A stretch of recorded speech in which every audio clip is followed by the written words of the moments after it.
So, speaking of freestyles again, can you tell us about how the full story of that classic freestyle in the van with you, Big Pokey Shasta, how that came about? How y'all what were y'all doing? Like, how did y'all just turn on the camera and start freestyling? Is it like? I think we were in my excursion. Yeah, we was in the excursion. I had my camera guy with me. Like usually when I go to the Kappa, I take a camera guy with me. So we were already shooting footage for, I think I Can Do That, Sunny Day. Yeah, we were doing 2 videos, and I think we were just riding down the strip, and we pulled up. We saw Pokey, and we pulled up, and we just pulled the truck right there, and he got in, and we got our mind right, and and we just threw on the beat, and we just. That's crazy. It wasn't planned, you know what I mean? Oh, it wasn't? Okay. No. We saw him like on the I don't know, in some fucking parking lot, like walking or some shit, like, and we like, man, let's pull up on Pokey, and we just, here we are. Yeah. So I know enough about you. I know your early influences were people like Screw and you talked about Slum and Scarface, Pimp C, UGK. Who were the people that we would not expect that you listen to, like that outside of these guys that we know, like I know your love for 8-Ball and MJG. So outside of that, like who are people that we would not know that you would listen to growing up? I mean, it'd be people like Devin the Dude, Black Sheep, Farside, the Children of the Corn, Big L, Sade, Luther, Erykah Badu, Kenny G. Okay. A lot of Bob Marley and the Wailers, Gap Band, Frankie Beverly Mays.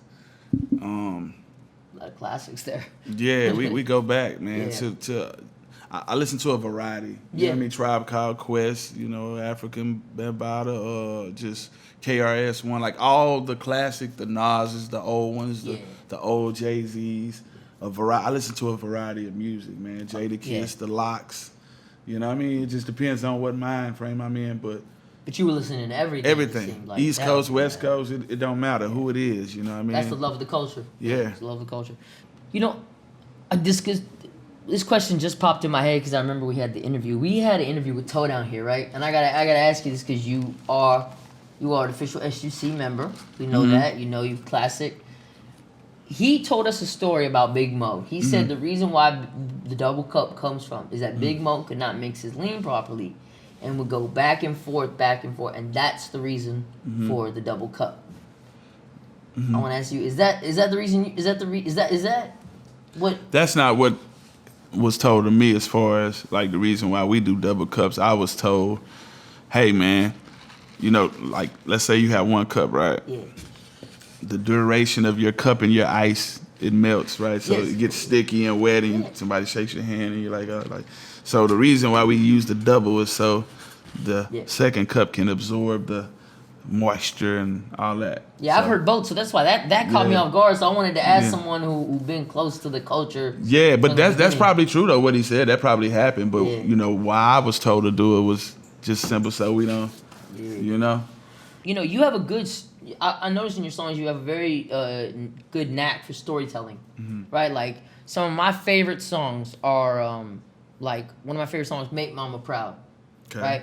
Where you say everybody wearing Air Max, Rees, and J's, but all my parents cared about was B's and A's, right? So when did that switch to when you got into sneakers and you buying sneakers yourself, but then like your parents saying like, nah, we want A's and B's, like how did that work out?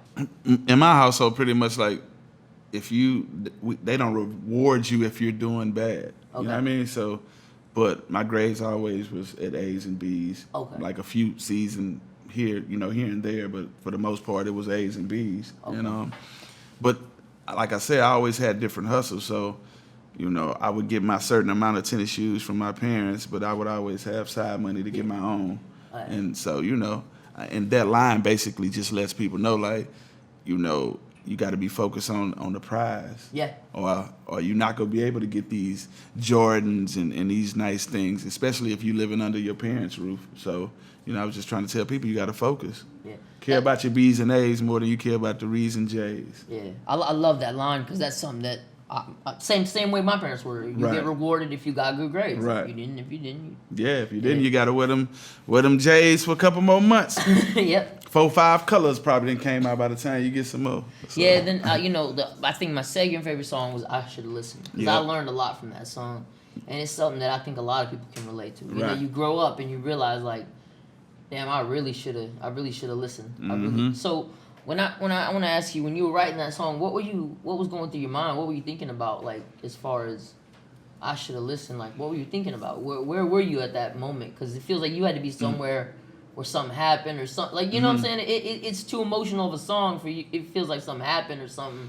Well, see, with me, like, when I get the beats, like, I just go off the emotion of the beat. Okay. So it wasn't necessarily anything happening at that time. Yeah. It was just like when I hear the beat, it kind of puts me in the mode of what I'm going to talk about. And that's just what my spirit told me to rap about. And I probably had like 3 million people come to me, like, as I travel the world and tell me I Shoulda Listened was their favorite record. Like, they come tell me how it changed their life. A few people told me how it changed their lives and told me how it stopped them from committing suicide. And I had a lot of parents come to me as well and was like, man, every time my kids would do something wrong, I would put on your record. I Shoulda Listened. See, Lil Flip listened. He got all his money and jewelry and cars. He listened.